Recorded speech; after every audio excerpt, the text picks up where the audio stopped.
नमस्कार, मैं हूं सौरभ चंद्र केसरी और अपने YouTube चैनल में आपका स्वागत करता हूं। एक बार फिर से एक छोटा सा प्रश्न लेकर आया हूं चक्रवृद्धि ब्याज का, और इसमें आपको कंसेप्ट में सिखाने आया हूं।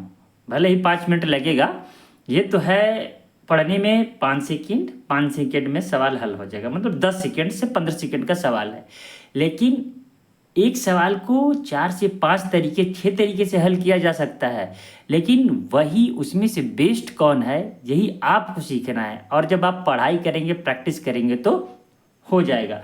मैं एक एक करके कर रहा हूँ। अभी मैं हर एक चैप्टर का बाकायदा प्लेलिस्ट बना दिया हूँ, और हम लोग नंबर सिस्टम अभी पढ़ रहे हैं, जबकि कम से कम 5-6 चैप्टर हमने समाप्त कर दिया है। आप चाहे तो प्लेलिस्ट जा करके देख सकते हैं। प्लेलिस्ट का नाम है Aditya Ranjan sir railway book, ठीक है। तो चलिए, पहला प्रश्न है, ये कह रहा है कि चक्रवृद्धि ब्याज पर निवेशित 2500 रुपए की राशि एक वर्ष में 4% ब्याज की दर पर कितनी होगी जब ब्याज अर्धवार्षिक रूप से संयोजित होगी। ठीक है, देखिए, अब ब्याज अर्धवार्षिक पर संयोजित हो रही है, मतलब छमाही हो रही है ना। अब आपको पता है कि एक वर्ष में कितनी छमाही होती है, तो 2 छमाही 1 वर्ष।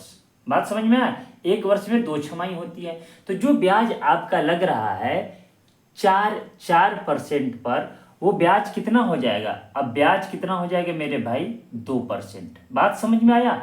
देखिए, जब भी आपका दे, आप सोचिए इस तरीके से हल किया कीजिए कि एक वर्ष मतलब 12 महीना, ठीक है ना। 12 माह का कितना है, 4%। ध्यान से सुनिएगा। तो 6 माह का कितना होगा मेरे भाई, तो आप कहेंगे कि ये 2 से भाग दी, तो 2 से इसमें भाग देंगे, 2%। क्लियर है, इतना दिमाग में है ना। अब देखिए, सवाल कह रहा है कि अर्धवार्षिक रूप से संयोजित होती है, ठीक है ना। तो आपसे पूछा है कि 2500 रुपया का मिश्र धन कितना हो जाएगा, यही तो सवाल पूछा है, और ऑप्शन आपके पास दिया गया है। तो इसको देखिए, पहली बात क्या है कि हम लोग जब कक्षा 6, 7, 8 में पढ़ते हैं तो फार्मूले से हल करते हैं। इतना तो आपको दिमाग में है। फार्मूला क्या होता है कि मिश्र धन निकालते हैं ऐसे, P1 + R/100n। इस फार्मूले से निकालते हैं। ये फार्मूला हमको याद भी होना चाहिए, कंपटीशन में भी पूछता है। आपको यह पता है कि रेट कितना है, अब 2% कर दिया हमने, टाइम कितना कर दिया है, 2 कर दिया है, ठीक है ना। अब 2 वर्ष मानकर चलिए हो गया है, चाहे 2 कर दिया, 2 छमाही कर दिया है। अब आप बताइए कि 2% को क्या लिख सकते हैं। एक तो इसमें आप फिल करके हल कर सकते हैं, पी का वैल्यू भी दिया है। दूसरा क्या है, ऑप्शन हम कैसे करते हैं इसको, 2% को हम क्या लिख सकते हैं, 2/100। समझाने के लिए लिख रहा हूँ, 2/100 मतलब 1/50। बोलिए हाँ, ठीक है। इसका मतलब यह हुआ मेरे भाई, रेशियो मेथड से अगर करें तो 50 से 51 हो गया। दूसरा साल 50 से 51 हो गया। बात समझ में आ रहा है कि नहीं, ठीक है। अब आपको यह पता होना चाहिए कि 5×5 कितना हो गया, 25, 2500 हो गया ना, 2500 हो गया। अब इस 2500, याद रखिएगा, आपको हो सकता है ना दिखे, लेकिन याद रखिएगा कि ये 2500 जो मैंने लिखा है मेरे भाई, ये आप तुलना करेंगे कि निवेशित राशि, तो निवेशित राशि भी 2500 है, ठीक है। इसका मतलब 51 × 51 ही आपका आंसर होगा। अब देखिए, लोग गुणा करेंगे ना, इकाई का अंक देखिए, एक किसका है, 2600, एक का इकाई अंक है। Option number A is right answer. Clear हुआ कि नहीं हुआ। देखिए, 51 का जब 51 में गुणा करेंगे मेरे भाई, तो 2601 आ जाएगा। आप गुणा करके देख लीजिए, ये होता है रेशियो मेथड। इसके अलावा क्या है, ये आपके पास मिश्र धन वाले सूत्र से लग जाएगा।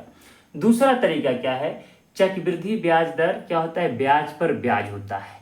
जब आपके पास समय 2 हो जाए मेरे भाई, तो याद रखिएगा, आप जब समय 2 हो जाए तो सक्सेसिव लगाते हैं। आपको पता होगा सक्सेसिव क्या होता है, x + y + x + y/100, ठीक है ना। जब 2 चीजें लगातार, परसेंटेज लगता है, छूट लगता है, ब्याज लगता है, चक्रवृद्धि ब्याज में ये लगता है।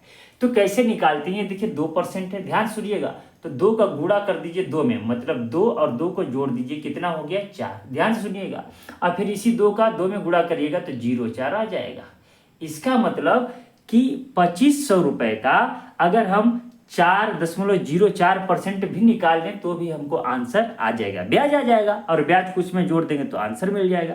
कैसे वो मैं आपको बता देता हूँ, ठीक है ना। फिर एक तरीका और बताऊंगा, जो बेस्ट लगे वो आपको करना है। फार्मूला बता दिया, रेशियो मेथड बता दिया, अब ये जो सक्सेसिव बताने जा रहा हूँ ये बता रहा हूँ।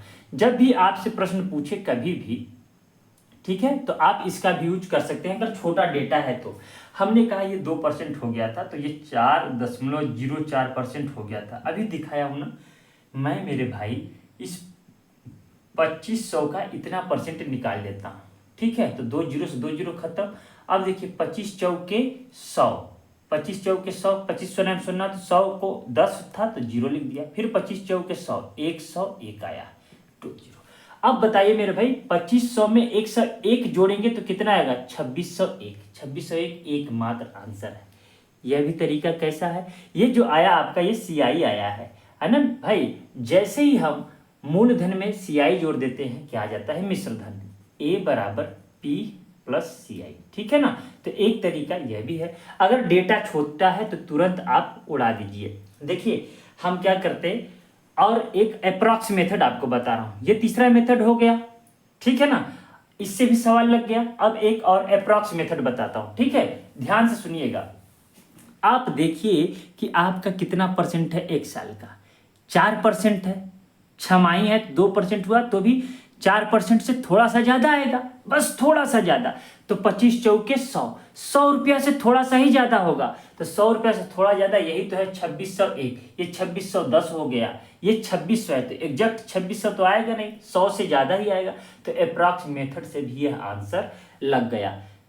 अब नेक्स्ट मेथड बताता हूं। नेक्स्ट मेथड में आपने यह देखा था 2% को सर हमने लिख दिया था, 2% को लिखा था 1/50, मतलब 50 से 51, 50 से 51, ठीक है मेरे भाई। अब आपको पता होना चाहिए कि ये मिश्र धन है, इसका गुणनफल क्या होता है? मिश्र धन। अब इसका गुणनफल क्या है? XYZ हमको नहीं पता, छोड़ दीजिए किसी भी सवाल पे। अब बस तरीका देखिए क्या बताता हूं। ये 51 है, 51 को क्या लिख सकते हैं? 17 तिया 51।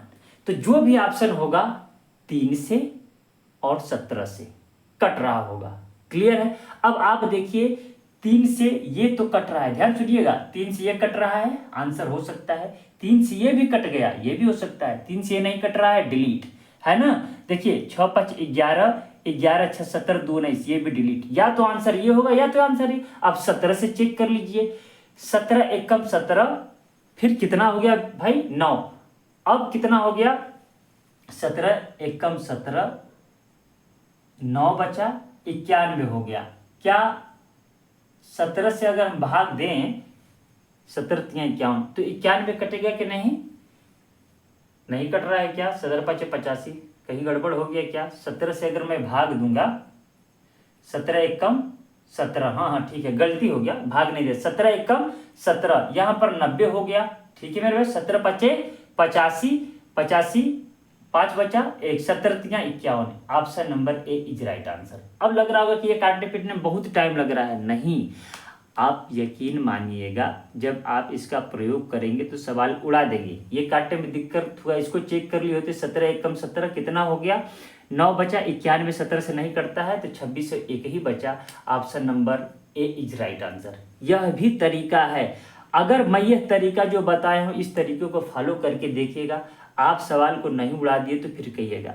इसी बात पर मैं एक सवाल लिखता हूं आपके लिए, इसको हल करके देखिएगा, कौन सा तरीका बेस्ट है आपको वो आप समझ जाएंगे, ठीक है। देखिए एक सवाल है ना, चक्रवृद्धि ब्याज की 4% वार्षिक दर पर 75,000 रुपये निवेश की जाती है।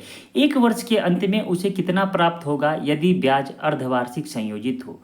अब देखिए क्या है कि मुझे अगर ये करना होगा तो पढ़ने में 5 सेकंड लगा, 2 सेकंड से ज़्यादा सवाल को नहीं लूँगा मैं, मतलब कुल मिला के 10 सेकंड में मैं सवाल को उड़ा दूंगा।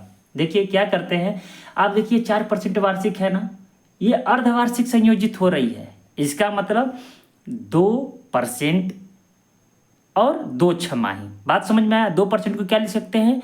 1/50, 50 का 51, 50 का 51, मतलब जो भी आंसर होगा 17 और 3 से कटेगा। तो 3 से चेक कर लेते हैं, 7 और 6 13, 3 से नहीं कटेगा, यह ऑप्शन जीवन में नहीं होगा।